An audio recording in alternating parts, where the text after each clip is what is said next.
যে সমস্ত যুগল বা দম্পতি সন্তান নেওয়ার চেষ্টা করছেন তাদের থুতুর ব্যবহার না করার পরামর্শ দিয়েছেন চিকিৎসক।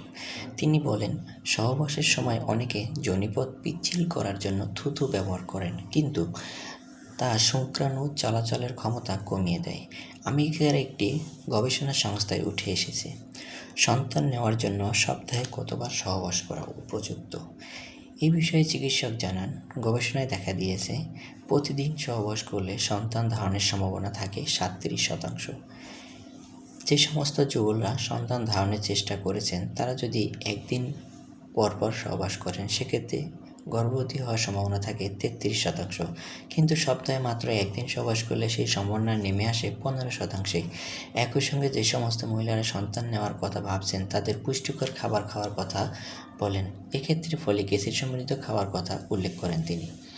মাসিক শুরু হওয়ার পর 8 নম্বর দিন থেকে 19 নম্বর দিন পর্যন্ত আপনার সবচেয়ে সম্ভাবনাময় সময়, অর্থাৎ যদি 1 তারিখ মাসিক শুরু হয় তাহলে 8 তারিখ থেকে 19 তারিখ পর্যন্ত সময়টাতে আপনার গর্ভধারণের সম্ভাবনাময় সময় বেশি থাকে। মাসিকের পরপর শরীরে তাপমাত্রা কিছুটা কম থাকে।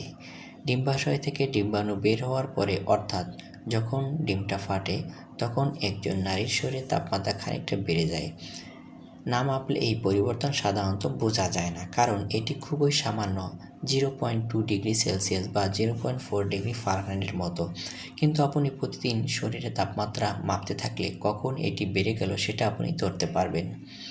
এক্ষেত্রে একটা রুল মনে রাখবেন, 6-এর পরে 3। টানা 6 দিন কম তাপমাত্রার পরে টানা 3 দিন বেশি তাপমাত্রা থাকতে হবে। কত বেশি হবে? কমপক্ষে 2 থেকে 4 ডিগ্রি ফারেনহাইট।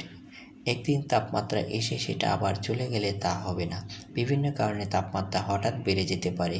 একটানা বেশি তাপমাত্রা থাকতে শুরু হওয়ার পরে তৃতীয় দিন পর্যন্ত ফার্টাইল উইন্ডো থাকে।